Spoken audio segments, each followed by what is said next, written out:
We at Fogo Free Tours have conducted hundreds of walking tours of Cardiff Bay, of Swansea, to thousands of people from around the world. And as much as we love talking about the industrial heritage and the Victorian architecture, for example, of both cities, we have realised over time that it is the humble fun facts that people mostly take away with them, or that they most remember after any walking tour of either of the cities, for example. And with that in mind, Wales and its people are responsible for all sorts of advancements, creations, inventions, developments in language, in technology, in religion around the world as well, not just here in Wales.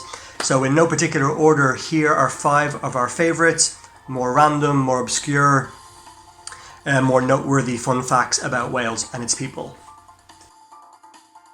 The Welsh language is up to 3,000 years old at this stage, so considerably older than English. And it's been on the island here in Britain a lot longer than the English language has as well. So consequently, some words from Welsh have mutated across into English. And one of the more fun of those is everyone's favourite flightless bird from the Antarctic, penguin. Now, penguin, if you break it down, means white head. Pen meaning head, and gwyn is the Welsh word for white. So you just stick them together to make the word penguin, or literally white head, which is what a lot of penguins look like, of course. But maybe some of you are thinking that penguins actually have black heads and white bodies, but sometimes if you look close enough, there are certain penguins that have a white patch within the black on the top of their heads, as we can see on the screen right now.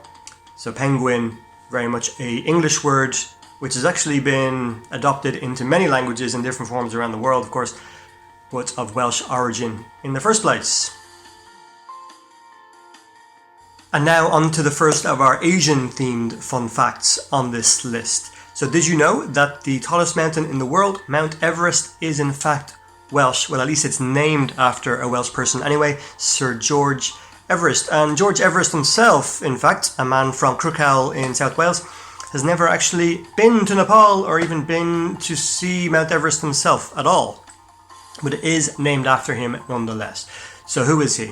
He is a British geographer and surveyor who was working in India in the 1830s, and he is the man responsible for hiring the 2 men who would go on to discover that Mount Everest was in fact the tallest peak in the world. And as a nod to their trainer, their superior, the man who hired them, of course, as I mentioned, they named it after him. So, hence Mount Everest. Something that George Everest himself was a little bit embarrassed about, in fact. But of course, his name lives on in the memory ever since as a result. On top of that, there's an area of Mount Everest called the Western Cwm, Cwm spelled C-W-M, and that is a Welsh word that means valley. And the Western Valley, or the Western Cwm of Mount Everest, is somewhere that's often used as a trekking route or as a hiking route. It is, in fact, a glacial valley, so the Welsh connections to Nepal and Mount Everest go even deeper than one could ever have possibly imagined. Take rail travel for granted around the world today, but it actually had its origins in Swansea over 200 years ago. So train travel in some form, or train transport anyway, existed in the 1700s as a means of transporting the likes of coal or limestone from place to place, like from the valleys of South Wales down to the ports in Cardiff or Swansea. But actual transportation of people didn't start until the 25th of March 1807, because on that day 12 fortunate people well enough off to be able to pay for the journey got themselves on the train from Mumbles Pier on the outskirts of Swansea to Rutland Street Station in Swansea city centre, which is only a 5-mile or 8-kilometre journey. And it was actually not like a train that we think of today. It was a horse-drawn carriage on railway tracks that pulled those 12 people from Mumbles into Swansea city centre. Over time, though, it developed into a steam-powered train and eventually an electrical line, before unfortunately closing in 1960, because by 1960 it was decided by the British government that bus travel was the way forward, because buses could take corners and go all sorts of places that trains could not go.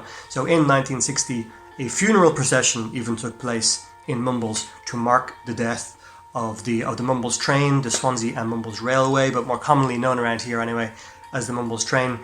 and there has not been a railway around here like that ever since, but hopefully it'll be able to return someday, even as a tourist attraction, for example. Wales has more castles per square mile than any other country in the world, with about 600. Now, among those 600 castles, they are in varying states of repair, but the history of Wales has lent a hand in giving us these castles in the first place. So amongst them all, we have Iron Age hill forts, we have Norman fortresses, there are medieval castles left behind by Welsh princes and English kings, and of course there's Roman forts within them as well. And amongst those 600 castles, there are some spectacular ones, such as Conway Castle, Carnarvon Castle, Caerphilly Castle, which is the second biggest in the whole of the UK after Windsor, and one of the biggest castles in the world as well. But a personal favourite would have to be Cardiff Castle, of course, because, well, I get to talk about it pretty regularly, so it's pretty high in my estimation as a result. And among all the castles of Wales, it is quite unique because it's a combination of a Roman ruin, of a Norman fortress, of a medieval castle, and also a Victorian Gothic Revival mansion of the late 19th century as well. All these things wrapped into one castle, which sits right in the centre of our country's capital here as well. So it's quite a beautiful one and unique one in its own right. And now for another unexpected Welsh connection to Asia. So did you know that Christianity was brought to Korea, of all places, by a Welsh person named Robert Germain Thomas from Radnorshire in the 1860s. So who was this man? Thomas himself was a Protestant missionary working in China in the 1860s who made a visit to Korea in 1865. And on that journey, he managed to learn himself some Korean, he earned the trust of local chieftains and local people, and he was able to deliver some Chinese Bibles to the people of Korea, which they were able to understand. Now, he went back to China, and it was always his intention to go back to Korea, though, eventually, which he was finally able to do with an armed American trading ship called the General Sherman. And as this approached the Taedong River in Korea, it was attacked and destroyed, and the people on the ship were killed. But before that happened to Thomas himself, he was able to toss some Bibles onto the riverbank, kind of achieving his aim, albeit leading to his own demise. So as a result of that, Christianity, well, and other factors as well, of course, but Christianity spread around Korea, and today over 25% of the Korean population are Christian in some form. And Robert Germain Thomas himself is a more revered, famous and well-known character in Korean culture than he even is in his native Wales. And there you have it. They are just 5 of our personal favourites regarding fun facts about Wales. They cover a nice range of topics regarding language, religion, architecture, and technological advancements as well, for example. Really, we could have listed dozens or even hundreds of these, but they're just 5 of our most obscure, random, and maybe less well-known facts regarding the country, its people, and its achievements at home and around the world as well. If you have any favourites, or you think you have something more obscure that maybe we've missed on this list, please feel free to add it into the comments. Regarding the tours that we do, of course, they are on a hiatus right now due to the ongoing coronavirus pandemic and the restrictions regarding large gatherings and mass travel.